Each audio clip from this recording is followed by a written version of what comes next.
Did you already talk about the methodology of learning fiqh? Because the scholars usually advise us to learn a small book, treatise, usually from one of the madahib or something like that, and then build your knowledge, and then you can learn the differences. But most of our brothers from ahlul hadeeth, they teach us the fiqh from the beginning, using the texts and extracting the qawl al-rajih, the strongest opinion, so on and so forth. So how do we explain to people our methodology of studying fiqh, and that is different than what some people advise us? I think that the advice that is given is good advice. And you start off with a small book which covers all the issues, and make sure you deal with it thoroughly. However, picking one of the books from the madahib, I don't think that's essential. Because we have certain other books, like Shaykh Nasir rahimahullah ta'ala, he suggests that you start with al-Rawda Nadiyya, which is not a fiqh book. And it is actually one of those books where the person is considered from ahlul hadith and also one of the fuqaha from ahlul hadith. And he covers all of the issues. But what he does, he deals with the text along with the evidences and then with the tarjih. With usul al-fiqh and the principles there.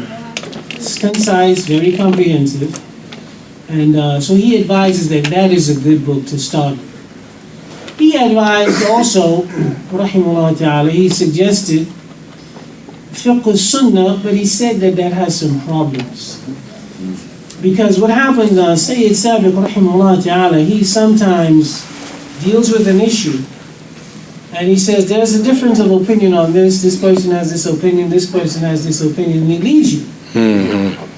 So you go into the book having an understanding that you are working with. You come out of the book not knowing what to do, right? So he said, if you are going to use that, take some assistance with his book Tamam al-Minna, which is a tremendous work that was done by the Shaykh in terms of his annotations to fiqh al-sunnah. It was not completed. It goes, I think, as far as Hajj, or the beginning of it. And but it has a lot of benefit. That is one of the books that is good, in terms of fiqh. In terms of the other areas, the brothers know what has been advised. But that is a good start. No. Oh, whoa. Umdatul Ahkam. It's a very good book. And the shuruh that we have by, for example, the Shaykh Bassam, from Ali Bassam, and also I think Shaykh Uthaymeen did the first part.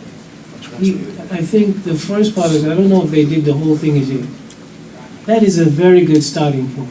Especially if you could put your hands on the Sharh of Shaykh Uthaymeen. Right? Now, you have that's a Kenz. He does the Sharh of Bulugh al-Maram, but that's a little bit more extensive. Right? The madda, or the subject matter, is more involved, and in terms of benefit, a little bit more. But if you want some type of immediacy and to start gradually, Umdatul Ahkam is a good in terms of hadith.